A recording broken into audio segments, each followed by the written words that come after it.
এক ব্যক্তি তার ছেলেকে নিয়ে একটা পার্কে হাঁটছিল। তারা একসাথে হাঁটছিল। ছেলেটি গাছের উপর একটা কাক দেখে বলল, বাবা এটা কি, এটা কি?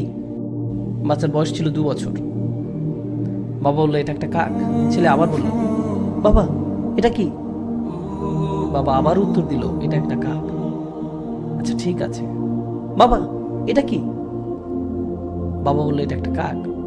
ও কাক, এটা কি? এটা একটা কাক। এভাবে 10 মিনিট ছেলেটি বাবাকে প্রশ্ন করে গেল। বাবা 30 বার উত্তর দিলেন। তিনি একটা ছোট ডায়েরিতে লিখে রাখলেন, আমার ছেলে আজ পার্কে হাঁটার সময় একটি কাককে নিয়ে 30 বার প্রশ্ন করেছে, যেটা ছিল পৃথিবীর সবচেয়ে সুন্দর জিনিস। 30 বছর পর ছেলের বয়স এখন 2 বছর না, তার বয়স 32 বছর। বাবা ছেলেকে ফোন করলো, আমি কি তোমার কাছে আসতে পারি? ছেলে উত্তর দিল, বাবা এটা ঠিক দেখা করার সময় না। বাবা বললেন, আমাকে কিছুক্ষণ সময় দাও, আমার 10 থেকে 15 মিনিট দরকার, শুধু এইটুকু সময় হলেই চলবে। চলো গাড়িতে করে বের হই, তোমার সাথে কিছু ব্যাপারে কথা আছে। ছেলে বেশ বিরক্ত হয়ে, ঠিক আছে। বাবা আসলেন এবং গাড়িতে উঠে ছেলেকে নিয়ে পার্কে গেলেন। ছেলে মহা বিরক্ত হয়ে বলল, এসব কি বাবা, আপনি কি খুব দ্রুত বলতে পারবেন? আমার কাজ আছে। বাবা বললেন, শুধু আমার সাথে হাঁটো। তারা হাঁটছিল এবং গাছের উপর একটি কাক দেখতে পেল। বাবা বললেন, বৎস এটা কি? তুমি কি সত্যিই জানতে চাও এটা কি? এটা একটা কাক। ও বৎস এটা কি? ছেলে এবার প্রচন্ড রেগে গেল। এটা কি একটা খেলা? আমার কাজ আছে, ঠিক আছে? এটা একটা কাক, আপনি কি দেখতে পাচ্ছেন না? আমি গত মাসেও আপনাকে নতুন চশমা এনে দিয়েছি। আমার সাথে এমন কেন হচ্ছে? বাবা আপনি কেন এত জটিল? আমি বুঝতে পারছি না সমস্যাটা কোথায়। জাস্ট বলেন কি বলতে চান। আমি ব্যস্ত আছি, ঠিক আছে? বাবা তার ডায়েরির পাতা খুলে বলল, বৎস ঠিক এরকম একটা ঘটনা 30 বছর আগে ঘটেছিল। আমরা এই পার্কে হাঁটছিলাম, তুমি একটি কাক দেখেছিলে। তুমি 30 বার আমাকে এটার সম্পর্কে জিজ্ঞেস করেছিলে। আমি প্রতিবার হেসে উত্তর দিয়েছিলাম। আর এখন তুমি দ্বিতীয়বারও উত্তর দিতে পারছো না। আমরা আমাদের পিতামাতাকে কি দিচ্ছি? মূল বিষয় হলো, আল্লাহ প্রথমে নিজের কথা উল্লেখ করেছেন, তারপর পিতামাতার কথা উল্লেখ করেছেন। তোমরা নিজেরাই চিন্তা করো, তারা তোমাদের জন্য কি করেছেন এবং তোমরা তাদের জন্য কি করছো।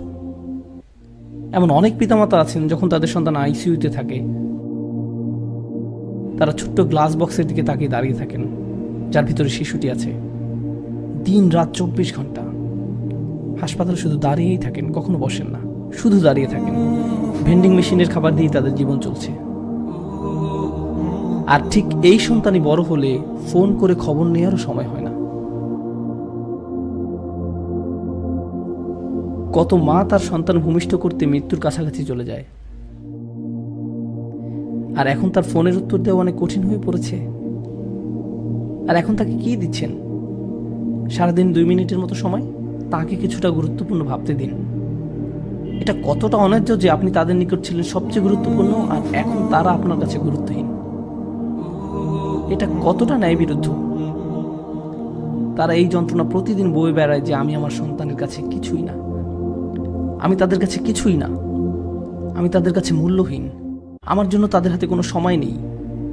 কোনো কিছু আপনার কাছে মূল্যবান মনে হলে তাতে আপনি সময় দান করেন।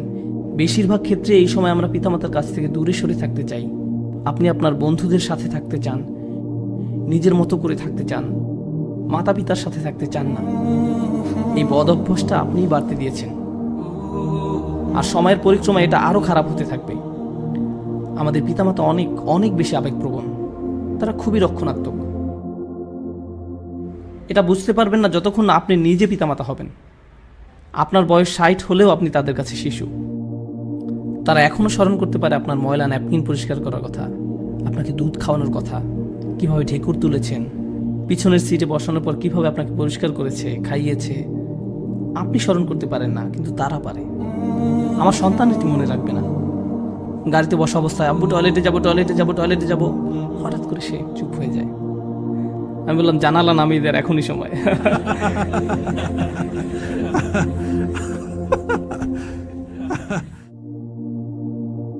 তারপর সে বলা শুরু করলো, আমি ঈদে কোন খেলনা পাবো। আমি ভাবলাম, ওকে, গাড়ি চালানোর জন্য আজ ভালো সময় নয়। তারপর সে যখন কলেজ থেকে গ্রাজুয়েশন করেছে, একদিন বিয়ে করেছে, সে তখন আর এটা মনে রাখবে না, কিন্তু কে কখনো ভুলে যাবে না? আমি কখনো ভুলে যাব না।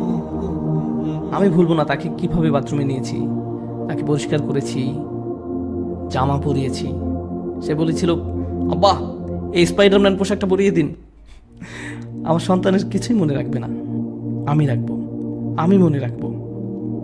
এই একই শিশু যখন পিতাকে একদিন বলে, বাবা আমি ঠিক তোমাকে বুঝতে পারি না, আমার হাতে একদম সময় নেই, এটা আসলেই তাকে দুঃখ দেয়, এটা আসলেই তাকে দুঃখ দেয়। ঠিক এই আচরণটাই আমি আপনি আমাদের পিতামাতার সাথে করে থাকি। তারা ছিল আমাদের জীবন, আমাদের জন্য তারা তাদের জীবন দিয়েছেন, তাদের ক্যারিয়ার বিসর্জন দিয়েছেন, তাদের ছুটি, তাদের বন্ধু বান্ধবদের সঙ্গ ত্যাগ করেছেন। আপনি জানেন সেটা? আমি এটা এখন জানি, আমি তখন জানতাম না।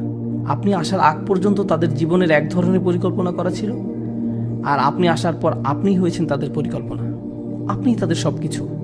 এখন একটা কিছু আপনার মন মতো না হলেই আপনি রাগান্বিত হয়ে পড়েন, কিছুই শুনতে চান না, তাদের সাথে রেগে কথা বলেন। আমরা এখানে এই মুহূর্তে ইসলাম নিয়ে আলোচনা করছি না, আমরা শালীনতার কথা বলছি। তারা আপনার জন্য কি করেছে আর আপনি তাদের কি ফিরিয়ে দিচ্ছেন, এটা খুবই অন্যায়, এটা খুবই অসমীচীন। আমার বাবা এত বিরক্তিকর, আমার মা এই, তারা সবসময় রাগী, তারা কখনো সুখী নয়, তারা এই তারা সেই। কিন্তু আপনি কি, আপনার অবস্থা কি? আমি আপনাদেরকে বলছি, আমি সব সময় এটা বলার সুযোগ পাই না, যদি আপনি আপনার বাবা মার দোয়া না পান, আপনার জীবনে কোনো কিছুই ভালো হবে না।